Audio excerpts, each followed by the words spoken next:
Biz kanalizasiyadan çıxıb ətrafa boylandıq. Maşın yolunun ortasındaydıq. Sarı işıqlar yolu qızıl rəngə boyamışdı.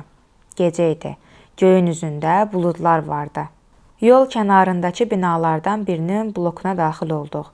Orada yerə oturub sustuq. Mən heç nə düşünə bilmirdim. Bircə bildiyim o idi ki, mən ölməmişəm, həyat var. Bir neçə dəqiqə dincəldikdən sonra Kənan pıçıltı ilə dedi. Fidan, burada qala bilmərik, bu təhlükəlidir. Bilirəm, bizi tapa bilərlər. Bəs hara? O ayağa qalxıb pilləkənləri qalxmağa başladı.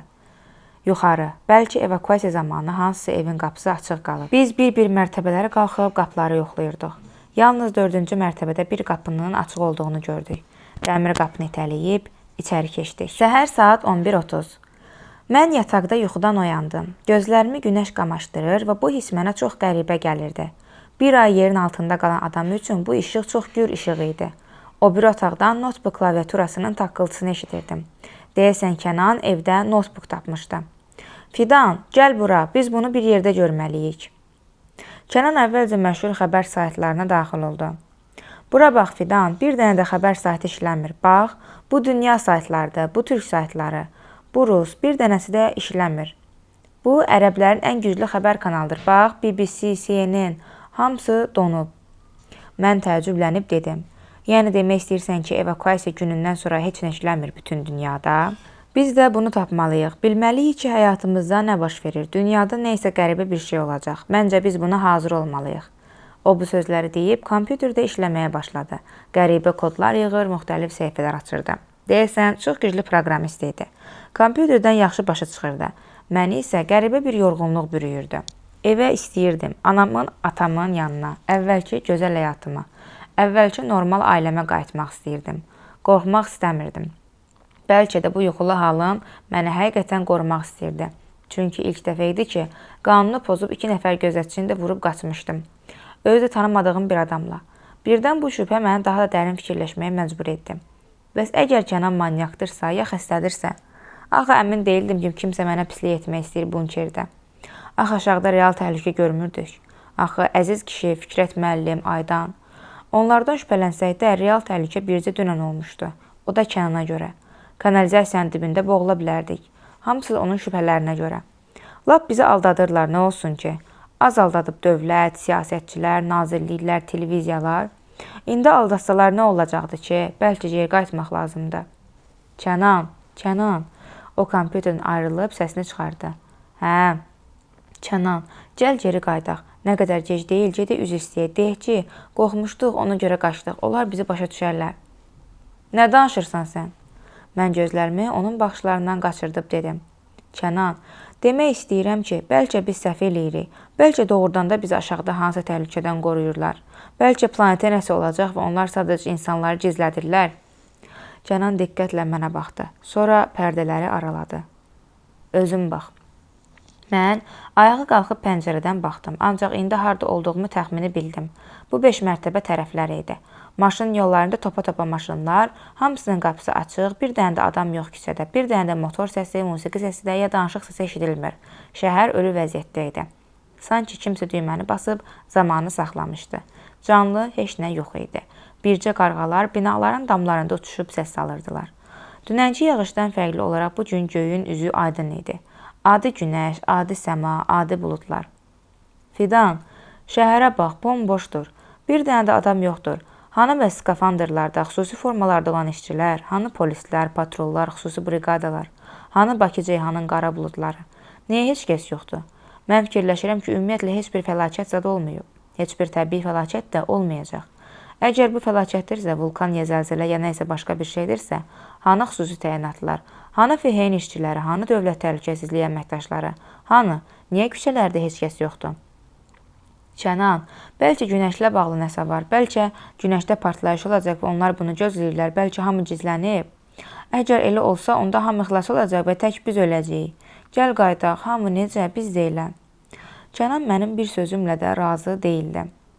Fidan, gözlərindən görürəm ki, ağıllı qızsan, bax, gəl hər şeyi məntiqlə ölçək biçək. Həyəcan siqnalına kimi evakuasiya ilə bağlı bir dənə də xəbər yayımlanmamışdı. Bir dəfə də olsun televiziyalar ya qəzetlər bu haqda məlumat verməmişdilər. Deməli, bu uzun müddət alimlərin proqnoz etdiyi bir fəlakət deyil, düzdür? Hə, düzdür. Əgər bilsəydilər, qabaqcadan cəmaata bildirərdilər. Deyərdilər ki, vacib əşyaları götürsün, amma məsələn, əgər yerə kometa deyəcəyini bilsəydilər, bunu xəbərlər bir ay qabaqcadan göstərərdi, hətta bir il qabaqdan. Ay, sağ ol. Deməli, bu hadisə birdən-birə baş verdi. Düzdür, yəni bunu heç kəs bilmirdi. Birdən-birə hansı təhlükə əmələ gəldi və dövlətlər bu barədə xəbərdarlıq edə bilmədilər, düzdür? Hə, Kənan, düzdür. Deməli, fəlakət elə həmin an baş verdi. Həyəcan siqnalı çalınanda. Yaxşı. Bəs bu lənətə gəlmiş göy avtobusları necə bir an içində bütün ölkələrə yaya bildilər, hə? Necə oldu ki, Çindən Amerikaya kimi bütün ölkələrdə eyni göy avtobuslar cəmaatı yığıb metrolara, zirzəmlərə tökdü?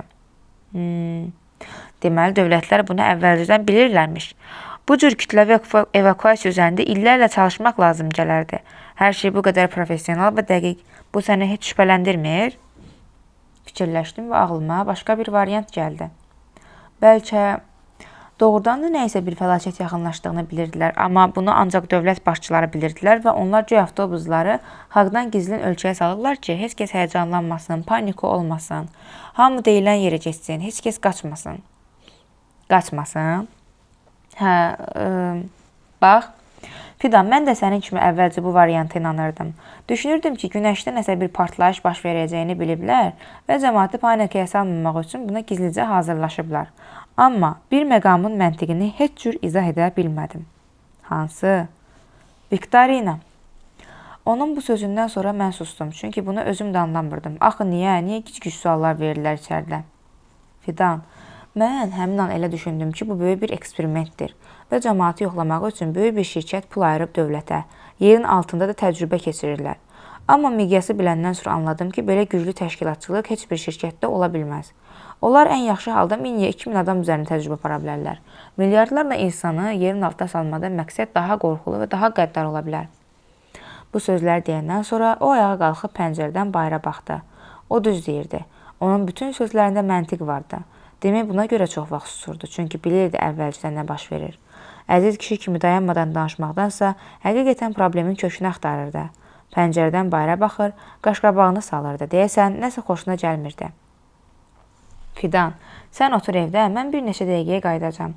Ətrafa baxmaq istəyirəm. Çox qəribə sakitlik var çöldə. Bu normal deyil. Amma onun bu sözlərini eşitmək belə istəmədim.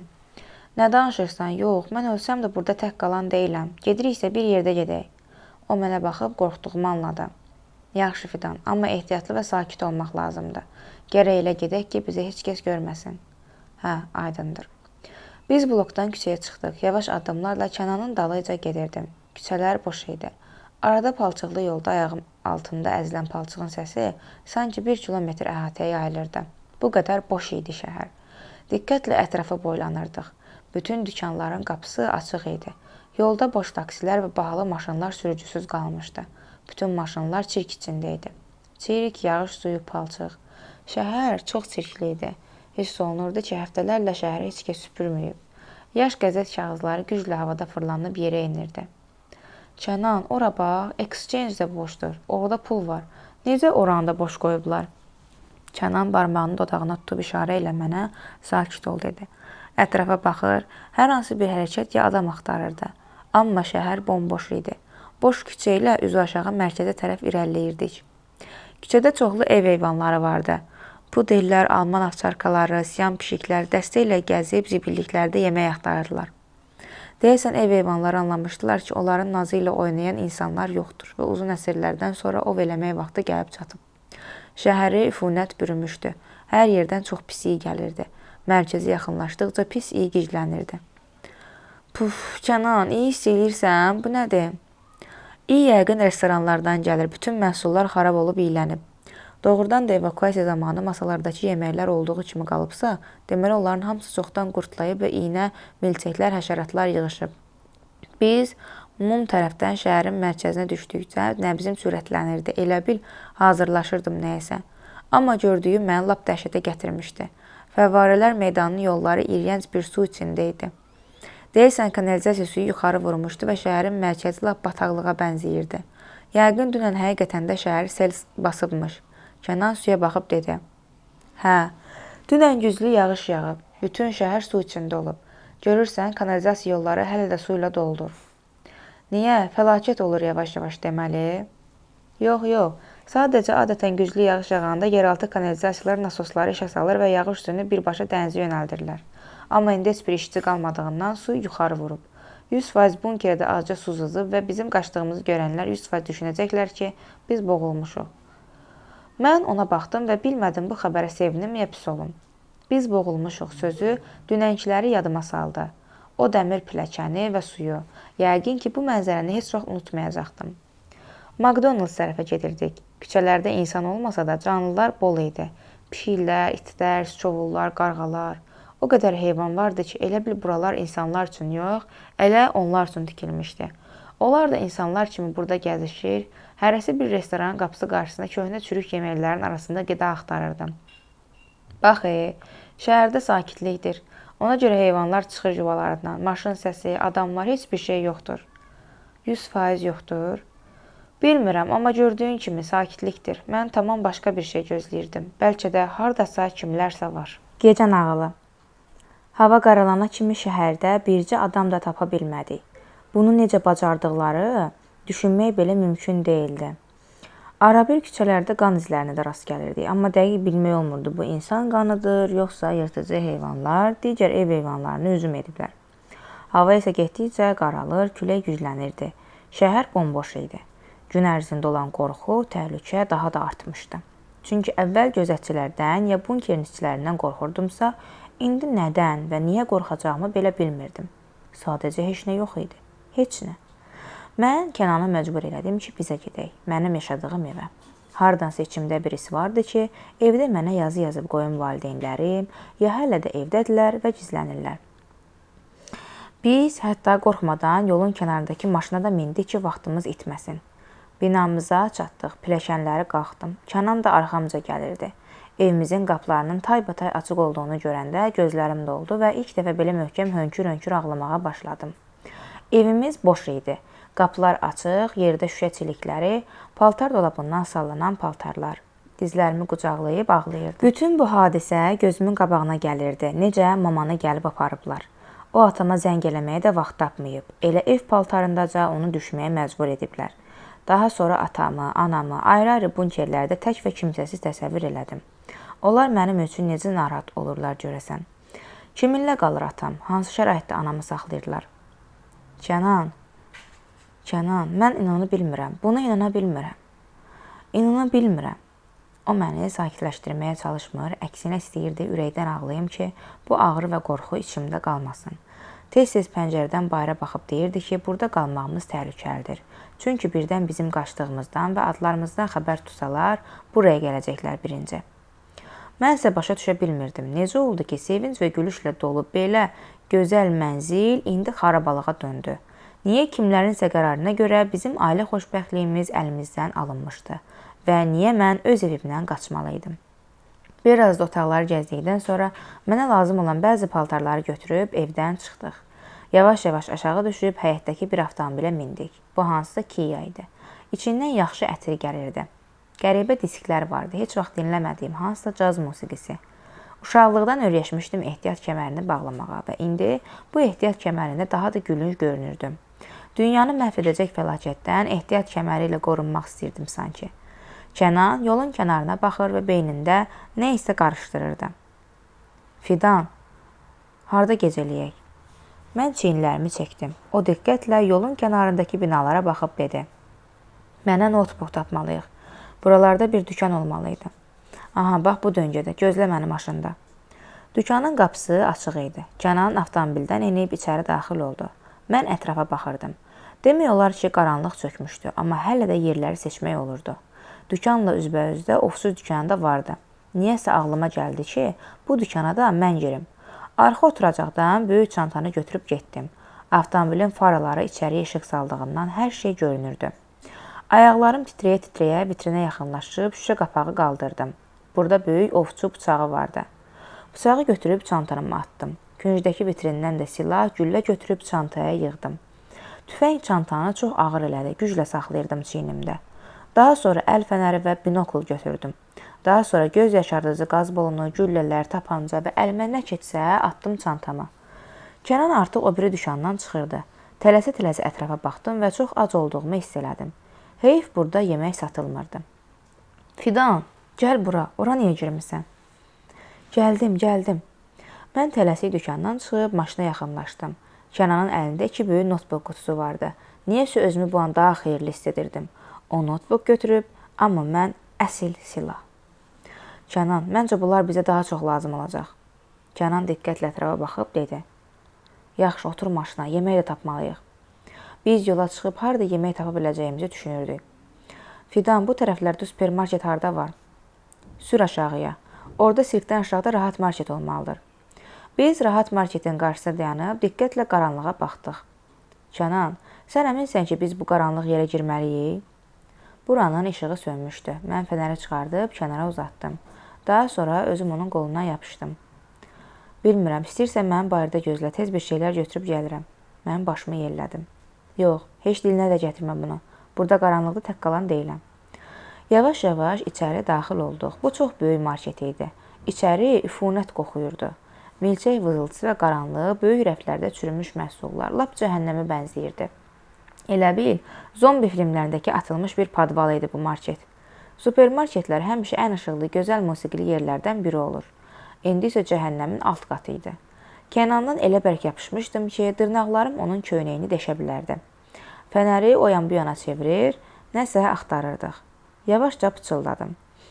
Kənan, gəl qaydaq, burada yemək yoxdur, qorxuram. Sakit ol, qabaqda bəlkə nəsə tapdıq, acından ölməməliyik ki.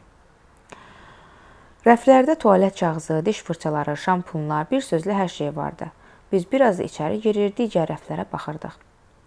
Allah haqqı, bu dəqiqə ürəyim gedəcək, bura çox vahiməlidir. Bəlkə məsələ günəşdə partlayış deyil, bəlkə hansısa vəhşi yaratıqlar, nə bilim, cinlər, şeytanlar. Fidan, sus. Kənan fənəri o yan bu yana çevirir və rəflərə baxırdı. Qazlı şirələr, çürümüş və iy verən pendir və mayonez rəfləri. Kənan, 100% şəhərə hansısa yaratıqlar hücum edib, yad planetlər, mən bunu hiss edirəm. Mən qızam, bizdə intuisiya güclü olur. Sus! Kənan, niyə sözümü kəsirsən ki? Fidan, sözünü kəsmirəm, sakit dur. Kimsə var içərdə. O bunu deyəndə başım gizəlləndi. Tüklərim biz-biz oldu və 2 əlimlə ondan yapışıb başımı çiynində gizlətdim. Qabağa azca baxır və qorxurdum. Biz qaranlıq supermarketin ortasında dayanıb susurduq. Kənan nəsə səs eşitmişdi. Çıxış çox uzaqda idi. Əgər yaxın olsaydı, qaçardıq. Amma qaranlıqda, bu qədər ərzaq rəflərinin arasında sanki labirintin ortasında idik. Tak! Bax, yenə, Fidan, eşitdin? Yox, nə? Qulaq as.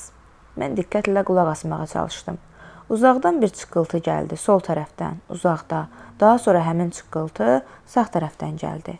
Biz yerimizdə bir neçə dəfə fırlandıq və artıq çıxışın belə hansı tərəfdə olduğunu unutduq. Kənan fənəri o yan bu yana çevirir və qəribə səsin hardan gəldiyini tapmağa çalışırdı. Artıq onun gözünün qarşısında kostyumlu agentlər bizə hər tərəfdən mühasirəyə alırdı. Mənim beynimdə isə daha dəhşətli mənzərə idi. Mənə elə gəldi ki, burada şeytan var, nəsə qəribə bir yaratıq. Mən bunu ruhumla hiss edirdim. Kənan məni silkələdi və mən yenidən diqqətlə qulaq asdım. Lap uzaqda qarşıdan yavaş addım səsləri gəlməyə başladı. Bu, it və ya pişik addımlarına bənzəmirdi. 2 möhkəm addım səsi gəlirdi. Ayaqqabı səsi. Kənan qulağıma pıçıldadı. Fidan, bura yaxınlaşır, bizə yaxınlaşır. Qorxma, cəld hərəkət etmə, bıçağı ver mənə. Götürmədim. Necə götürmədin? Axı sənə dedim girəndə. Demədin, heç nə demədin. Kənan, dəli olacam. Biz bilmirik bu kimdir. Nəsə olsa bir yerdə qaçırıq. Əlini ver. Biz əl-elə tutduq. Addım səsləri daha da möhkəmlənməyə başladı. Daha sonra elə tezləşdi ki, biz anladıq ki, qarşıdan gələn kimdirsə, qaçır bizə tərəf. Qaçarkən artıq 4 addım səsi gəlirdi. Mən təsəvvür belə də bilmirdim, nə yaxınlaşır bizə. Kənanın fənəri marketin tavanında kölgələr yaradırdı. Və özünü görməsək də, rəflərin arasından onun kölgəsini gördük. Bu, an həyatımın ən qorxulu anı idi. Tavana kölgə yayılırdı. Əyri uzun əlləri olan tüklü bir insan silüeti yarandı. Başında nəsə skafandr var idi, ya başı özü qədər böyük idi. Ayaqları da əyri və uzun, hətta onun caynaqlarını belə gördük. Bu, yad planetliyə bənzəyirdi. Elə bu an fənər söndü. Qorxudan dodağımı dilimə dişləyirdim. Kənan, aman Allah, bu nədir? Fidan, gördün onu? Onu gördün? Bu yad planetlidir Kənan. Cindir bu. Qaranlıqda mən ona sarıldım. O, fənərin düyməsini basmağa çalışır, amma fənər yanmırdı. Enerjisi bitmişdi deyəsən. Lap nazik şam işığı kimi azca işıq salır və arada sönürdü. Daha sonra biz lap qəribə səslər eşitdik. Bu eşitdiyim ən vahiməli nərilti idi. Sonra o qəribə yaratığın caynaqları ilə qonşuluqdakı rəfin üstünə qalxıb, oradan digər rəfə tullanmasını eşitdik. Yerə tökülən ərzaqlar və o qorxulu şeyin səsi ətrafı bürüdü. Sonuncu eşitdiyim onun bizim düz arxamıza tullanması oldu. Ondan gələn külək bizə toxundu. Kənanı daha bərk qucaqladım və qorxudan nəfəsim dayandı. Onun nəfəsini eşidirdik. Üzümüzə toxunurdu nəfəsi.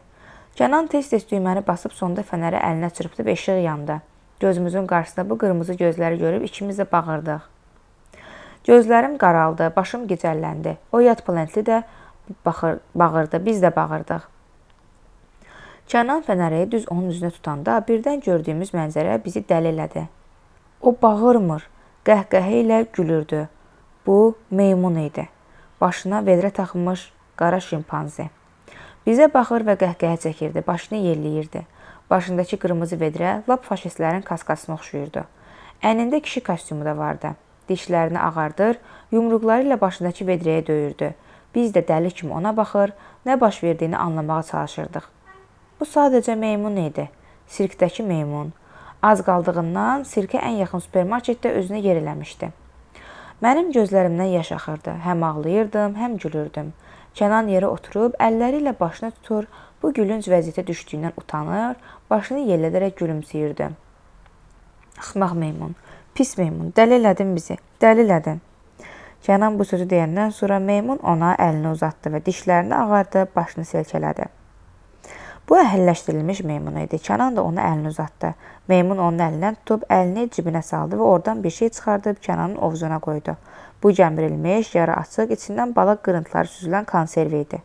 Axmaq meymun heç də axmaq deyildi. Ha, Fidan, bu meymun bizdən ağıllıdır. Konserv şöbəsi, niyə bu yadımızdan çıxmışdı ki, konservlər xarab olmur? Əlimizə keçən birinci konserv qablarını açıb elə rəfin qarşısındaca yeməyə başladıq. Aman Allah, necə də dadlı idi. Mən 100 restoranda şam yeməyi yemişəm, amma bu an qaranlıq supermarketin bir günlüyündə bir oğlan və bir meymunun əhatəsində yediyim şam yeməyi qədər dadlı heç nə olmamışdı həyatımda. 3 gün sonra şəhər mərkəzindəki binalardan birində daha yaxşı gizlənə biləcəyimiz bir ev seçmişdik. Kənan gilə də gedə bilməzdik. Ümumiyyətlə, bizə tanış olan bütün evlər təhlükəli ola bilərdi. Ona görə heç vaxt olmadığımız bir binada qalmaq qərarına gəldik. Burada nə qədər qalacağımızı bilmirdik. Amma Kənanın dediyinə görə müəyyən şeyləri öyrənmək üçün ona bir neçə gün vaxt lazım idi. Özümüzlə çoxlu yemək də gətirmişdik. Bir neçə gün bu evdən çıxmadan yaşaya bilərdik. O qutudan təzə kompüterə çıxarıb proqramları yükləyirdi. Texniki məsələlərdən heç vaxt yaxşı başım çıxmayıb. Diqqətlə Kənanın dediklərinə baxırdım. Bir qutudan xüsusi qurğu çıxartdı. Sonra başqa bir qurğunu gözlərimin qarşısına sındırıb o biri qurğuya caladı. Onun etdikləri getdikcə daha da mürəkkəbləşir və mən nə baş verdiyini anlaya bilmirdim. Kənan, sən nə eləyirsən? Bu nədir ki? İndi, bir dəqiqə gözlə. Bir neçə dəqiqədə kompüteri işə salıb, qəribə şəkildə düymələrə basanda, mən onun qarşısında əyləşib dedim. Kənan, dayan. Buna haqqın yoxdur. 5 dəqiqə də olsa vaxtını mənə sərf edib başa sal.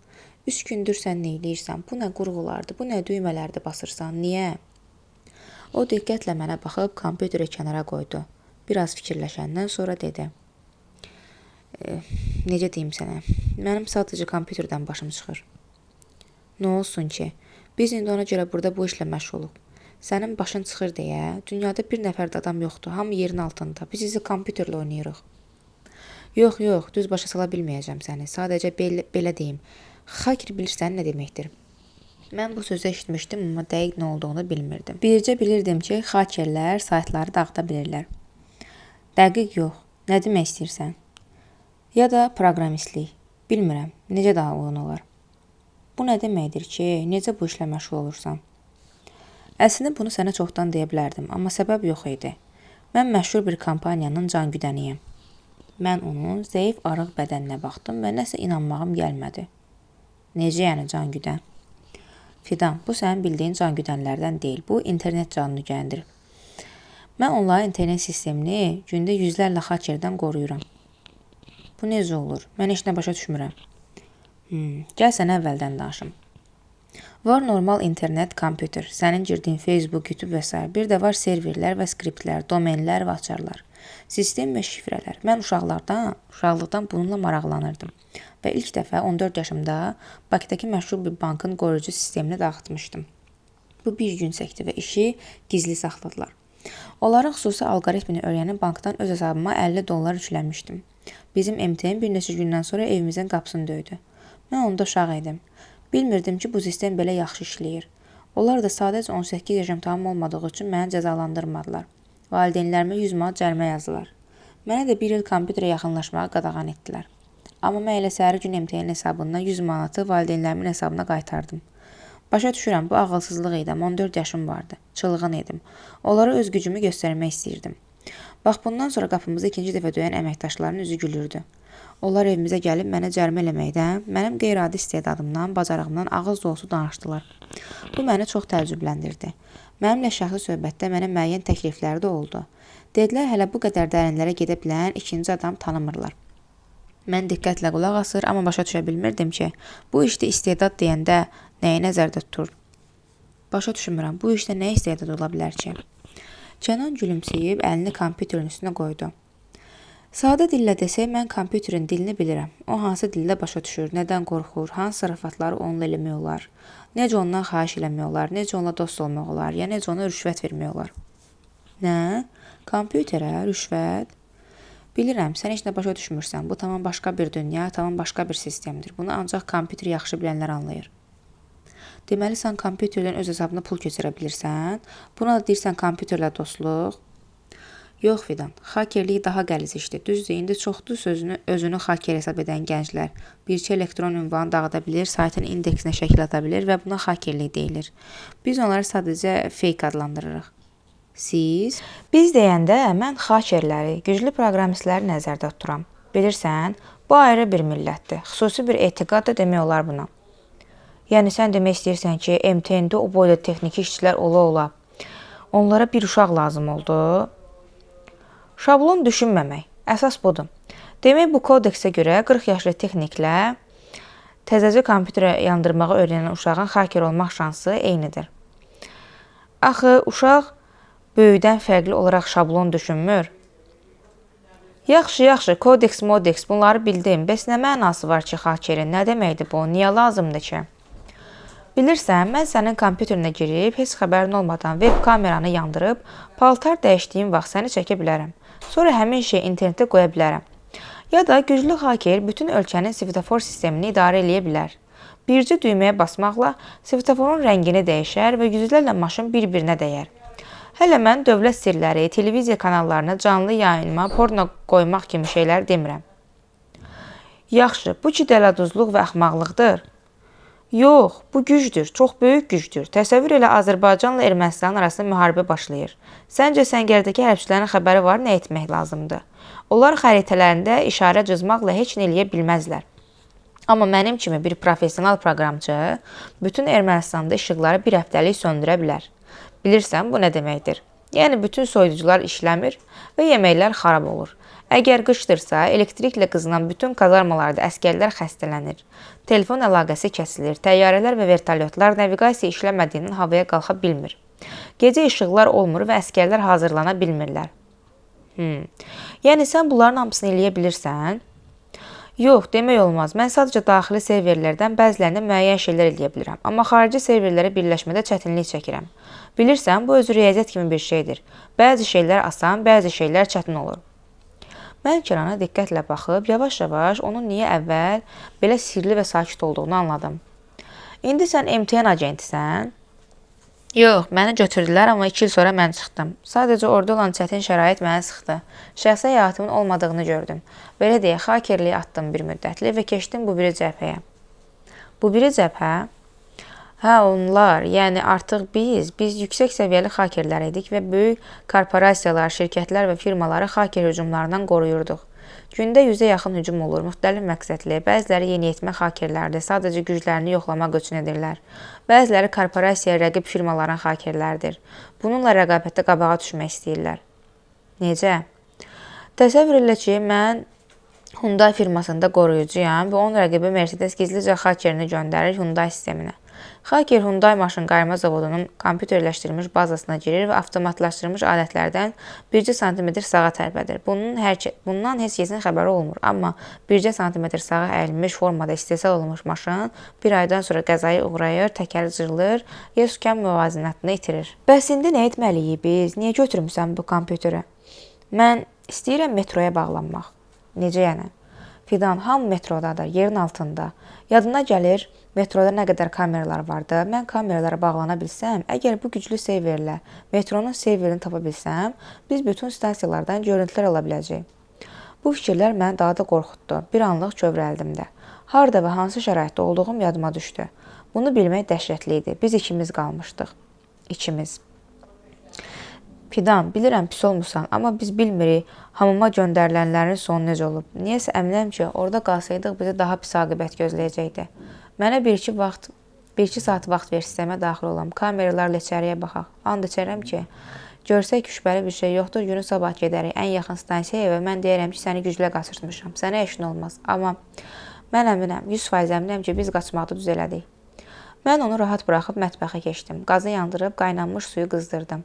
Daha sonra sirmələrin birindən kofe paçkası tapdım. Fidan, mən qoşula bildim. Bura gəl. Mən qaçaraq Kənanın yanına gəldim. Notebookun ekranında ağ-qara kamera görüntüsü var idi. Bura haradır? Sahil metrosu. Yadına gəlmir bu yerlər? Aha, düzdür. Nə qəribədir. Cəmaət elə yerə salınmış döşəklərdə yatır. Hələ buna bax. Dayan, çevirin başqa kameraya. Aman Allah, bu ki 28 maydır, 28 ilə Xətayin arası. Hə, o keçiddir. Mən indi çalışıram bunkerlərin özünə giriş tapım. Heyif səs yoxdur, biz belə heç nə başa düşə bilməyəcəyik. Kənan, bəs rasiyalar? Yox, rasiyalarla görüntünü sinxronlaşdıra bilməyəcəyik. Rasiyalar eyni vaxtda 20-yə yaxın adamda olur. Kənan, bəs necə biləcəyik ki, nə baş verir dünyada? Bəlkə hansısa xarici televiziya, radio, hansısa pirat radiosu?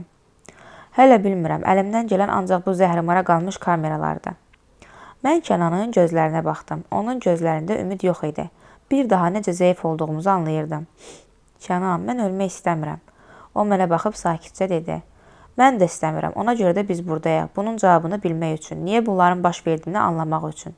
Aydanın yerinə biz də ola bilərdik. Ləkələr. Kənan məni silkələyib yuxudan oyatdı. Qəribədir, necə yataq otağına keçdiyim və uzandığım heç yadıma gəlmir. Dünən çox ağır gün idi, amma Kənanın baxışlarından hiss edirdim ki, nəsə dəhşətli bir şey baş verib. Dur, tez Fidan, pəncərəyə. Yerimdən cəld qalxıb onun dalıyca pəncərəyə tərəf qaçdım. O pəncərələri aralayıb əli ilə səmanı göstərdi. Səmada qəribə ləkələr görünürdü. Bu, sanki yuxu idi. Elə bil göy üzü ilə çəhrayı bənövşəyi rəngdə bir işıq yayılırdı. Lap şimal qütbündə olan işartı kimi bir şey. Göyün üzündə müxtəlif rənglər əmələ gəlir və bir-birinə qarışıb əriyib yox olurdu. Çox qəribədir. Əllərimlə başımı tutmuşdum. Bədənim əsirdi. Kənan, qaydaq, gəl qaydaq. O da susub qalmışdı, bilmirdi nə desin. Axı o deyirdi ki, məsələ planetdə və ya dünyanın sonunda deyil, sadəcə nəsə insanlarla bağlı bir şeydir. Amma indi səmadakı rənglər, bu çox qəribə idi. Kənan, sən getmirsənsə mən tək gedəcəm. Kənan, cavab ver, susma. Fidan, mən bilmirəm bu nədir. Kənan, bu nə deməkdir? Kənan, biz indi öləcəyik, qaçmaq lazımdır. Kənan. Fidan, bir dəqiqə gözlə, anlamağa çalışıram. Əgər bu... Daha sonra sustu və məni əli ilə yanına çağırdı. Yaxınlaşıb ekrana baxdım. Orada bir neçə qrafik vardı. Bax Fidan, Avropanın, Çinin, Amerikan serverləri. Bu nə deməkdir ki, Kənan? Serveri nə eləyirəm? Mən göydəkini soruşuram. Bax Fidan, Amerika serveri bu dəqiqə işləyir, yüklənir. Digərləri isə dayanıb.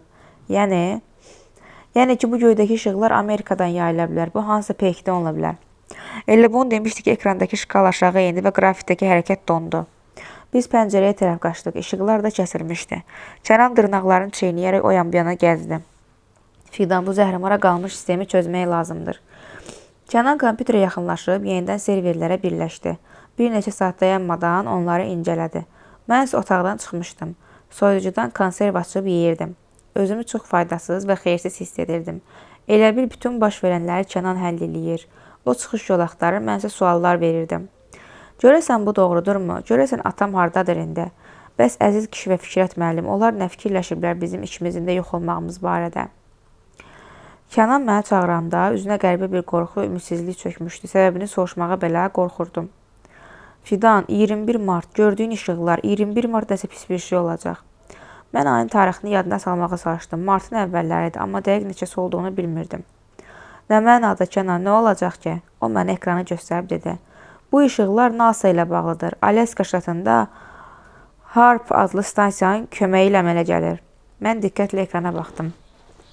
Bax, yüklənmə siqnalı bu nöqtədən gəlir. Mən bu nöqtəni axtarışa verdim, bu stansiya çıxdı. Daha sonra stansiyanın daxili bazasına girdim. Budur, 21 mart deadline. Mən ingilis dilini yaxşı bilirdim və bilirdim ki, deadline hərf tərcümədə ölüm xətti olsa belə əslində sadəcə qoyulan vaxt deməkdir. Yəni imtahanların deadline-a, hansısa tədbirə hazırlıqların deadline-a. Kənan, sən əminsən ki, nəsə pis bir şeydir bu? O ekranda bir neçə səhifə açdı. Bax, bu tarixlə maraqlandım, gör nə çıxır. Nə? Mayalıların yeni təqvimidir. Daha pis. Rusiyada bu haqda soyuq müharibə dövrünün sənədləri, Amerika ilə soyuq müharibə dövrü, onlar SSR-nin bu tarixdə dağılacağını deyirdilər. Ruslar elə bilirdi ki, bu tarixə nəsə təyin olunub. Kənan, təkcə bu, başqa bir şey yoxdur ki, sən əminsən ki, nəsə ola biləcək bir neçə həftəyə? Mənim planım alt üst oldu. Mən düşünürdüm ki, qaçaq buradan harası rayonların birində, dağlıq yerlərin birində bir-iki ay gözləyək və sonra bu eksperiment bitəndən sonra qayıdaq. Amma indi olmaz. Çünki bu zəhrimar stansiyadan gələn işıqları gördük və tarixi də bilirik, nəsə olacaq. Bu vaxta kimi bilməliyik, nə etmək lazımdır. Deməli, Amerika edir bu evokasiyanı. Bilmirəm, Fidan, bilmirəm. Əlimizdə sadəcə tarix var, bilmirəm. Yaxşı, bəs nə məsləhət görürsən? Gəl bir ekranlara baxaq. Məncə yer altında baş verənləri izləməliyik. Hər şey oradan başlayıbsa, deməli aşağıda kimlərsə 100% bilir nə baş verdiyini. Biz növbə ilə bir saatdan bir dəyişərək yerimizi və təəccüblü hər şeyi qeyd edərək. Bəlkə nəsə anlaya bildik. Hələlik mən ikinci kompüter işə salacam, sən bax. Təəccüblü necə? Necə olacaq bu təəccüblü şey? Mən başqa şey təklif edərdim, amma indiki halda başqa əlacımız yoxdur. Ürək bulantısı hiss edirdim içimdə. Bu yorğunluq və səbirsizlikdən idi. Nə baş verdiyini bilmədiyim üçün, qorxmalı və ya sevinməli olduğumu bilmədiyim üçün qəribə hisslər içimi bürüyürdü. Ürək bulantısı və yorğunluq. Növbəti kameralardan birinə keçəndə diqqətlə kadra baxdım. Kənan, bu bizim qaldığımız bunkerdir. Fikir ver, bax, bu əziz dayıya oxşuyur, bax. Fidan, daha düyməni basma, qoy burada qalsın. Düzdür, biz qalan yerdir. O kameranın serverini tapmaq lazımdır. Server nömrəsini. Bütün yanındakılar da deməli həmin yerin kameralardır. Mən azca çəkildim ki, o düymələri basa bilsin. Barmaqları elə tez işləyirdi ki, heç nə yazdığını da anlaya bilmirdim. Bax belə, indi buradan IP ünvanları əsas koordinatora bağlamaq lazımdır. Budur, 2 dəqiqəyə. Aha, 12 kamera, 12 video kamera var. Bizim bunkerdən. Hə, 1-ci yemək zalı, 2-ci lift, 3-cü ambar, 4-cü hamam. Hamam? Hamam? Yəni hamamı çəkirlər, niyə? Fidan, onlar Viktorinadan keçənləri hamama aparırdılar. Burada nəsə bir zibil var. Niyə hamamı çəksinlər, əgər orada xüsusi işin olmursa? Amma bir otaq daha maraqlı idi. Bu hamamdan sonra gələn otaq idi. Aydanı hamama aparmışdılar, sonra da qayıtmamışdı. Növbəti bir yerə getmişdi. Növbəti yerin görüntüsü də maraqlı idi. Bu ağappaq bir otaq idi. Çox gözəl dizaynı, lap modern ofislərə bənzəyirdi. Onun da masasının üzərində təqvim, bu orada da 21 mart dairəyə alınmışdı. İkimiz də şoka düşmüşdük, yenə bu rəqəm.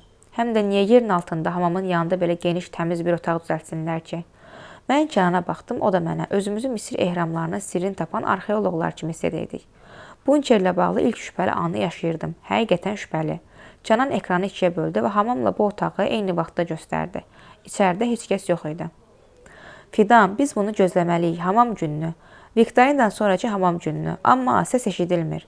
Biz onların nə danışdıqlarını eşitmirik. Ona görə də heç nəyi öyrənə bilmirik. Demək gözlərimiz həm də qulaqlarımız olmalıdır. Kənan, səncə bu nədir? Səncə nə edir onlara hamamda? Bilmirəm. Mənə elə gəlir öldürürlər, qaz buraxıb öldürürlər. Bilmirəm niyə belə düşünürəm. Hitler yahudiləri belə öldürürdü. Hamama salıb qaz buraxıb zəhərləyirdi. Niyə etsinlər ki bunu? Niyə? Bilmirəm Fidan, bilmirəm. Sadəcə şübhələrim var. Heç nə. Mən də heç nə bilmirəm. Fidan, əslində bilmirəm nə etməliyik. Sadəcə bacardığımı eləyirəm. Mənim silahım bu kompüterlərdir. Bu yolla özümüzü az da olsa qorumağa çalışıram. Başa düşürəm Kənan, çox sağ ol, amma kaş biləydik ki, hansı yol düzdür, özümüzü qorumalıyıq, yoxsa başqalarına qoşulmalıyıq. Axı bu stansiyada, o rəqəmdə bizi aldatmaqları da hamısı bizim yaxşılığımız üçün ola bilər. Bəlkə sadəcə istəmirlər ki, aşağıdakılar narahat olsun. Bura daha təhlükəsizdir Fidan, mən buna əminəm. Elə bir an gəlib çatmışdı ki, doğrudan da nə edəcəyimizi bilmirdik bu böyük qlobal planın ortasında. Tanrının ya da yerdəkilərin, bəlkə də şeytanın düşündüyü bu qəribə şəraitin ortasında nə edəcəyimi bilmirdim. Hər an geriyə qayıdıb üzr istəyə bilərdim. Bu metrolar o qədər yaxın idi ki, hər addım başı bir stansiya. Əslində gizləndiyimiz qüvvələr elə ayaqlarımızın altında idi. Hər addımımız bir metro tuneli üzərində keçirdi və hər addımımızın altında minlərlə insan bayırdakı Bakı-Ceyhan partlayışından şəhərin tüstüduman içində olduğunu düşünürdü. Mən onu həqiqətən sevməyə başlayırdım deyəsən. Dünyada xilas olmuş yeganə oğlanı. Kənan, eşidirəm. Nədir? Heç. Hamam məsələsi. 2 gün keçmişdi. Bu 2 gün ərzində Kənan daha 2 kompüter və 4 ekran qoşmuşdu. Gizləndiyimiz bu 3 otaqlı evin qonaq otağı artıq hərbi bazanı ya kosmik raketi xatırladırdı. Hər yerdə naqillər, ekranlar, hansısa kiçik radiolar. Yemək ehtiyatımız isə yetərincə idi. Bircə böyük qorxu vaxt etkisi idi. Mən qorxurdum ki, həqiqətən hansısa kometa gəlir və bu gün ya sabah yerə çırpılacaq. Amma Kənan deyirdi ki, kometa elə sürətli ola bilməz. Onun yerə çırpılması üçün göydə ən azı 5 saat parlaması lazımdır. Biz 5 saat ərzində metrolardan birini enə bilərdik. Mən bizim binamızın təhlükəsizliyindən danışırdım. Bu yeni tikilmiş binalardan idi, şəhərin mərkəzində. Dəqiq desək, Nəsimi heykəli olan yerdə. Bu müasir, amma köhnə arxitekturalı bir binadır. Pəncərələrindən əvvəllər sevdiyim Dafna restoranı görünürdü. Otaqlar çox geniş idi. Kənan yatırdı. Mən ekranın qarşısında əyləşmişdim. Diqqətlə qaldığımız bunkerə baxırdım. Cəmaatın sayı da elə bil azalmışdı. Biz çıxan vaxtdan bəlkə 2 dəfə azalmışdı. Bu doğrudan da kənardan çox şübhəli görünürdü. Amma içəridə Allah bilir onlara nə deyirdilər ki, bunu normal qəbul edirdilər. Heyif ki, səslər eşidilmirdi. Heç nə başa düşmürdüm. Səhər saat 11 olardı. İnsanların sıra ilə düzüldüyünü gördüm. Qadınlar və kişilər ayrılırdı. Gözlərimi ekrandan çəkmədən Kənana çağırdım.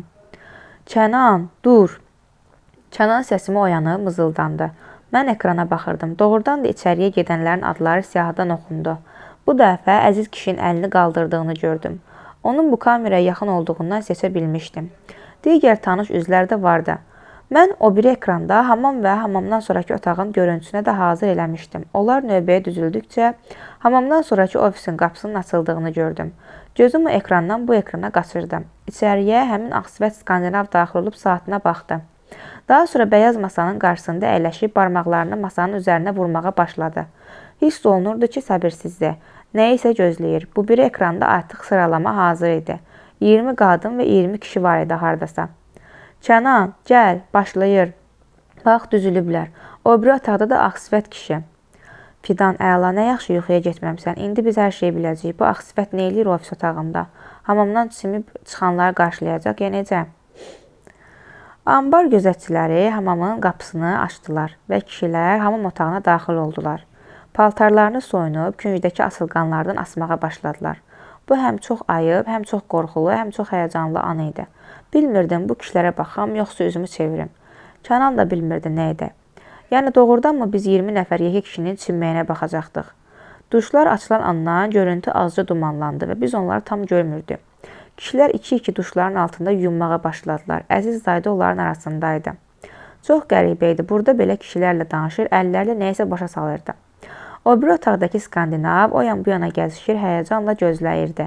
Üzümü çevirmişdim. Lüt kişilərin çinməyinə baxmaq istəmirdim. Bir neçə dəqiqə sonra Kənan dirsə ilə məni vurdu. Bax, Fidan, bax, diqqətlə çimənlərə bax. Mən ekrana baxdım və gördüklərimə inana bilmədim. Kişilər boğazlarından yapışıb əyilirdilər. Daha sonra çapalayır və yerə yıxılırdılar. Əziz dayı bir əl ilə boğazına yapışıb, digər ilə divara söykəndi. Daha sonra ikinci əllə boğazına yapışıb yavaş-yavaş yerə çöktü. Aman Allah, bu nədir Kənan? Yox, yox. Mən deyirdim. Mənim gözlərim yaşarır və bu kadrlara baxa bilmirdim. Kafelin üzərində çapalayan, boğazlarından yapışıb çapalayan kişilər. Onlar bir-bir yıxılır və deyəsən ölürdülər. Amma növbəti mənzərə məni lap dəli elədi. Kənan, bunu sən də görürsən? Hə, deyib Kənan sustu. Gördüyümüz o qədər qəribə idi ki, bunu sözlə belə ifadə etmək çətin olar. Məsələ yerdə çapalayanlarda deyil, digərlərində idi. İçəridə 20 kişidən 3-ü çapalamırdı. Sakitcə, heç nə olmamış kimi yuyunurdu. Kənan, onlar niyə qorxmur? Kənan, bu nədir? Bilmirəm Fidan, onların vecinə deyil. Yerdəkilər artıq boğulur və ölürdülər. Sonuncu çapalayan kişi öləndən sonra 3 nəfər sağ qalan qurlanıb və növbəti qapıya yaxınlaşdı. Qapının o biri tərəfində dayanan Skandinav hazırlaşıb qalstuğunu düzəltdi. 3 lüt kişi içəriyə girib onun qarşısına dayandılar və bir-bir Skandinavın əlini sıxıb qucaqladılar. Mən Kənanın əlindən yapışdım. Bu ona dözə bilmirdim. Növbəti kadrda kişilərin digər bir qapıya yaxınlaşdıqlarını gördük. Onlar eskalator olan zala keçdilər. Skandinav arxada qalıb onları əl elədi. Kənanın əlləri əsir və klaviaturanın qarşısına çəkib eskalator olan kameranı işə salmağa çalışdı. Mən yerimdə donub qalmışdım. Nə edəcəyimi bilmirdim. Ekranda eskalator göründü və biz insanların yuxarıya işığa tərəf qalxdıqlarını gördük. O biri hamamda çimən qadınlar da oradaydı. Lüt qadınlar və kişilər eskalatorla qalxırdılar. Mən şokdaydım. O da çox əsəbi idi. Mat-məətəl qalmışdı. Sonuncu lüt adam da eskalatorda qalxdı və yuxarıda görünən işığın içində yox oldu. İkimiz də donub qalmışdıq. Bu an nə demək olardı ki, gözümüzün qarşısında 20-dən çox adam məhv eləmişdilər. Hamam olan ekrana baxırdıq. Ambar işçiləri meyitləri sürüyüb izləri təmizləyirdilər. Bəziləri üzüstü yıxıldığından kafirdə qan izləri var idi. Kənan əlləri ilə üzünü tutub daha bir neçə dəqiqə susdu. Kənan, sən də mən gördüyümü gördün? Deyəsən, hə. Onlar öldülər? Hə, öldülər. Necə? Deyəsən, içəriyə qaz buraxdılar. Boğazlarını tutub yıxıldılar yerə. Sən də öz gözlərinlə gördün hər şeyi. Kənan, mən başa düşə bilmirəm. Bəs o birlər, bəs Allah bunların cəzasını versin o ağ sifətini. Hamısını murdar eləyir. Mən bilirdim. Fidan, sakitləş. Biz indi soyuqqanlı olmalıyıq. Hər şeyi təmkinlə anlamaq lazımdır. Kənan, çox sağ ol. Kənan, sən düz deyirdin. Fidan, sakitləş. Hər şey yaxşı olacaq. Sakit ol. Suallar. Fidan, oyan. Mən gözlərimi açanda Kənanı gördüm. O mənə nahar hazırlamışdı. Bu əsil ərzaqlardan idi. Kartof, badımcan, ət, portağal suyu. Heç bilmirdim bunları hardan tapıb. Bunlar... Heç, yaxınlıqda bir ərzaq anbarı var. Oradan da soyucular işləyir. Özünə gəlsən, yerə yıxılmışdım, başın deyib. Mən başımı arxadan yoxladım. Doğrudan da saçlarımın arasında şiş hiss edirdim. Yavaş-yavaş gördüklərim yadıma gəlirdi. Kənan otaqdan çıxdı ki, mən rahat nahar edim. Yeyə gördüklərimi anlamağa çalışırdım. Çörək belə isti idi. Kənan, bilirəm inanmayacaqsan, amma bu hadisə mənə bir şey xatırladır. Nəyi? Bilmirəm necə deyim. Niyə? Bu çox axmaqcasına səslənə bilər. Biz ağlımıza gələn hər şeyi bölüşməliyik. Aha, yaxşı, onda təsəvvür elə ki, qiyamət günüdür. Dünya dağılır. Təsəvvür elədim. Yox, bunu hərfi olaraq kitablarda yazılan kimi düşünmə. Biz bilmirik dünya dağılır ya yox. Biz bilirik ki, hər şey bir an içində baş verir. Bütün insanlar sorğu-suala çəkilir, düzdür? Hə, Viktorina Tesla'nı deyirsən? Hə, Tesla'lar sorğu-suala bənzəyir. İnsan öləndən sonra olan sorğu-suala. Daha sonra insanlar Sirat körpüsündən keçir, hamam. Hamamda ölənlər cəhənnəmə düşür, günahlarına görə. Sağ qalanları isə cənnətə qalxır eskalatorla. Nə? Göy avtobuslar, bunlar mələklərdir. Göydəki işıq bu Tanrının işığıdır. O Skandinavi isə o yəqin ki, baş mələklərdən biridir. Fidan, sən nə danışırsan? Onun pencəyini görmüşdün Armanidən. Mələk pencək geyinir. Nə bilirsən Ceymir, biz mələk görmüşük ki? Yox, bu absurddur. Hər şey indi və burada baş verir. Bu nağıl deyil, hər şey reallıqdır. Sən Allaha inanmırsan? Mən sistemə inanıram və onun zəifliyinə. Hər bir sistemdə zəiflik var. Mən xaçərəm, unutma. Biz həmişə zəiflərin tərəfindəyik və nə qədər güclü sistem olsa da, biz bilirik ki, onun da arxasında bizim kimi zəiflər durur. Aha, deməli kafirsən. Hə? Mən demədim Allah yoxdur. Mən sadəcə bu nağıllara inanmıram ki, göydən kimsə düşəcək. Düşür ki, özün gördüyün kimi hər şey sistemlə elmi cəhətdən izah olunacaq dərəcədə peşəkardır. Bəlkə onlar gəlmələrdir, bəlkə mələklər göydən gəliblər başqa planetdən və sağ qalanlar uçan boşqablarda aparırlar cənnət adlı planetə. İndi dinlə fantastikanı qarışdırırsan. Niyə qarışdırıram ki, fantastikada, dində, elmdə hər şey Allahdan deyil ki, niyə Allah mələklərini buludların üstündə uçan xalçalarda göndərməlidir ki, niyə Sirat körpüsü alovların üstündə olmalıdır ki, bəlkə hər şey biz bildiyimizdən də realdır, hə? Cənab, biz qayıtmalıyıq. Bütün insanlar sınaqdan keçir. Biz gizlənmişik. Mən o lənətə gəlmiş bunkerə bir də heç vaxt qayıtmayacağam. İstəyirsən o bir otaqda namaz qıla bilərsən. Mən burada kameraları izləməyə davam edəcəm. Canan, bu qədər səthi düşünmə. Mənim dediklərim hamısı qiyamət gününə uyğundur. Bütün insanlar bir yerə yığılır, imtahan verir. Kimlər keçir qalxır cənnətə, kimlər keçmir cəhənnəm alovlarında yanır, boğulur, ölür. Biz gizlənirik, bu düzgün deyil, qayıtmaq lazımdır. Mən əminəm ki, biz səhv edirik. Sən dəlisən, sən ora qayıtmaq istəyirsən, gözünün qarşısında 17 nəfər çapalayıb öldü, ora qayıtmaq istəyirsən. 3 nəfər də xilas oldu Canan. Deməli sən pis insansan, qorxursan günahlarına görə. Amma mən qorxmuram, qayıdacam. Bunu deyib qapıya yaxınlaşdım. Kənan ayağa qalxdı. Fidan, gəl bura, sakitləş. Gəl oturaq, xırdalayaq bu məsələni, gəl. Yaxşı. Mən başa düşürəm. Bütün dünyada bütün insanlar yox olub. Hamı bunkerlərdədir. Göydə qəribə işıq əmələ gəlmişdi. Göy avtobuslar bütün qitələrdən insanları daşıyırdı. İçəridə bir qəribə xarici vətəndaş ağ kostyumda hamı ilə bizim ana dilimizdə danışırdı. Daha sonra testlər paylandı və hamam məsələsi. Oradan da anadan gəlmə lüt insanlar sanki günahlarından yuyulub eskalatorla yuxarı işığa doğru qalxdılar. Hə. Bax buraya kimi hər şey düzdür. Doğrudan da sən deyən kimi ola bilər. Ola bilər ki, lap o skandinav mələkdir. Mələklər cilddən cildə girə bilir. Həm də insanların yanlarındakı ölüm hadisəsinə belə qəribə münasibət göstərmələri də qəribə gəldi mənə. Onlar sanki möminlər idi. Necə möminlərin cəhənnəmdəkilərə yazığı gəlmir, onlar da eləcə sakit ölülərin arasından keçərək Skandinavın yanına gəlib onu qucaqladılar. Daha sonra qadınlar, kişilər hamı bərabər yuxarı qalxdılar. Bir-birlərindən utanmadan işığa doğru. Canan, uyğun gəlir, hər şey uyğun gəlir. Amma bir dəqiqə. Biz indi uyğun gələn şeylərdən çox uyğun gəlməyən, bir də kiçik ipuzunu tapmalıyıq. Bir də uyğunsuz hadisə və bütün teoriya məhv olur. Əgər o yoxdursa, deməli sən düz deyirsən və mən səni özüm metroya ötürəcəm. İndi isə gəl uyğun olmayan şey axtaraq.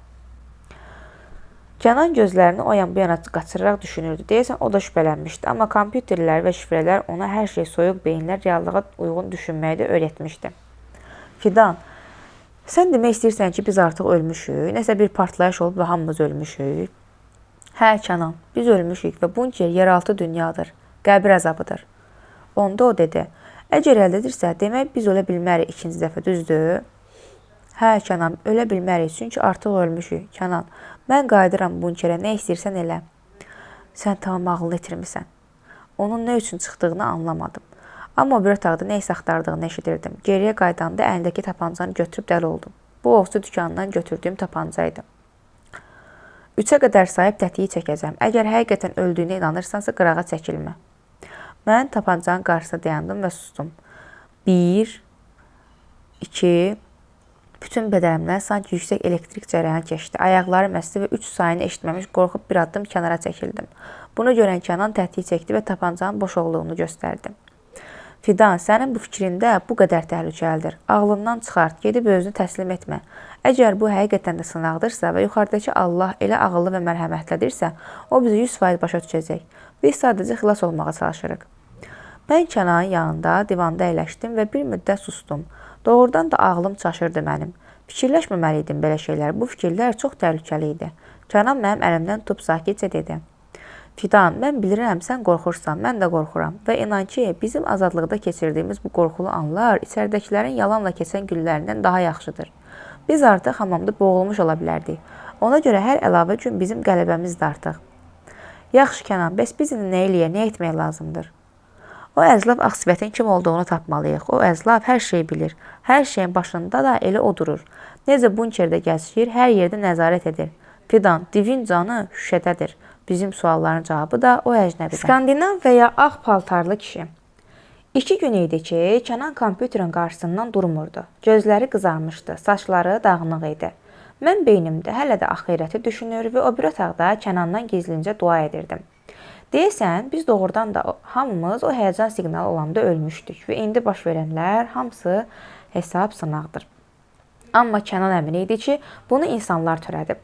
Niyə bu qədər əmin olduğunu da bilmirdim. Bəlkə də kompüter proqramları, texnika onu tamam dünyaya bağlamış, realist eləmişdi. Mən pəncərədən şəhərə baxırdım, hava qaralırdı. Kənan yavaşca mızıldanıb məni çağırdı. Bax Fidan, gəldi əclaf, indi liftə minəcək, səhərdən bunu gözləyirdim. Kənan kompüterdə Screen Recorder adlı bir proqram işə saldı. Ağsifət Skandinav liftə daxil olan andan bu proqram liftdə baş verənləri videoya çəkməyə başladı. Skandinav qalstukunu düzəldir və Kənan əsəbi halda dua edirdi sanki. Qaldır, qaldır, başını qaldır, bax kameraya. Bax, nə olar, bax, bax. Skandinav bir saniyəlik üzünü qaldırıb liftdəki kameraya baxdı və Kənan sevinib əlini masaya çırpdı. Əla, var, fayl var. Mən hələ də heç nə başa düşə bilmirdim. İndi bax, yazdığı videonu Final Cut adlı proqramda açıb ona lazım olan hissəni kəsdi.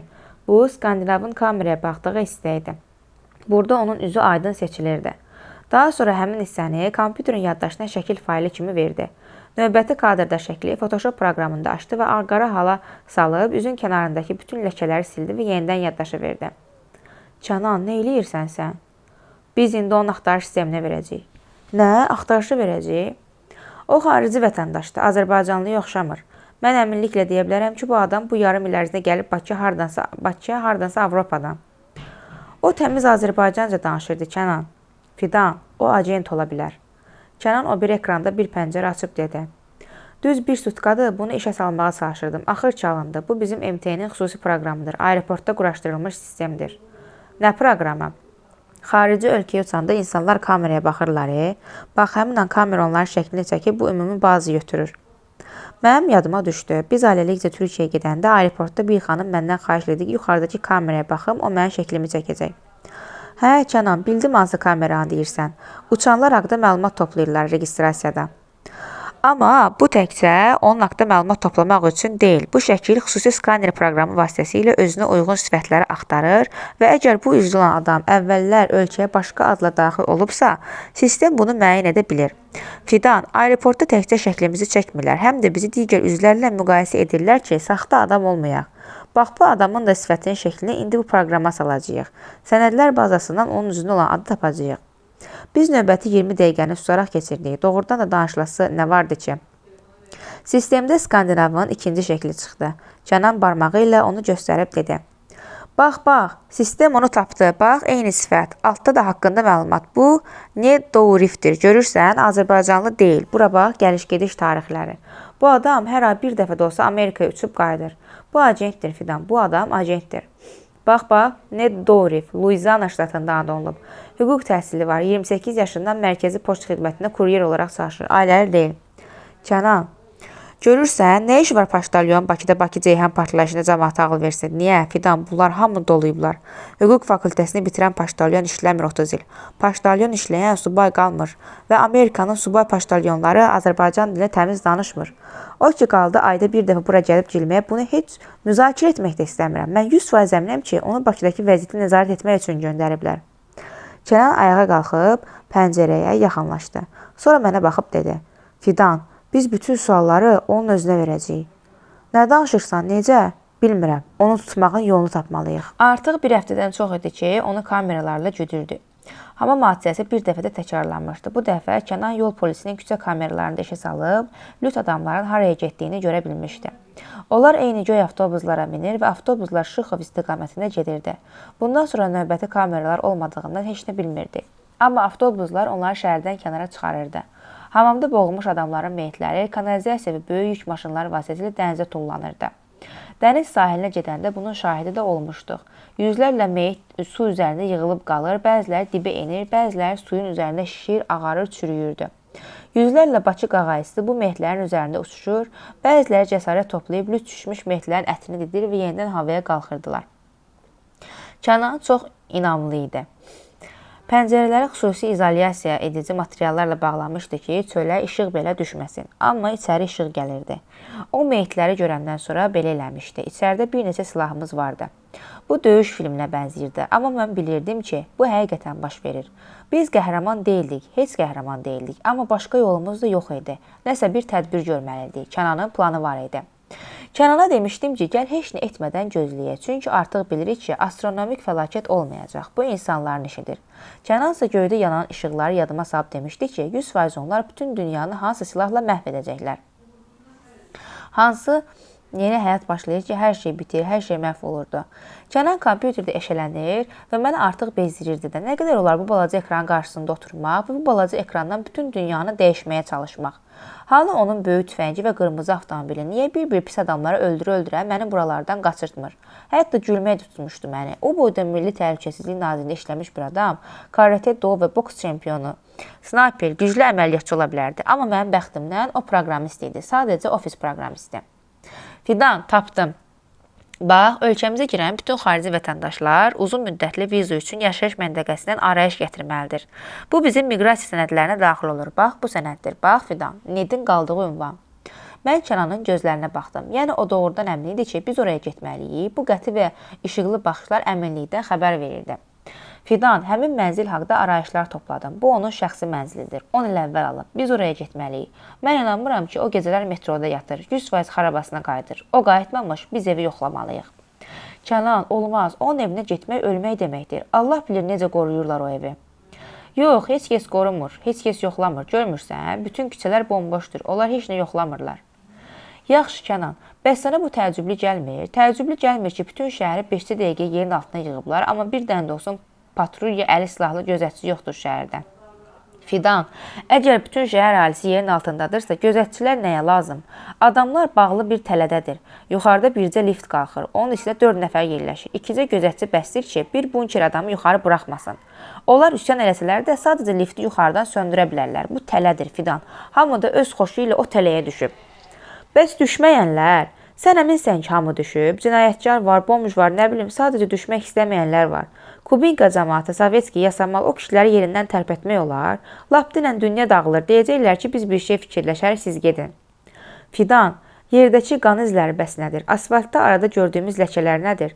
Məncə evakuasiya olunan gündən şəhərdə getməyənləri öldürüblər. Gizləndikləri deşiklərdən çıxarıblar. Sonra özləri də düşüblər aşağı.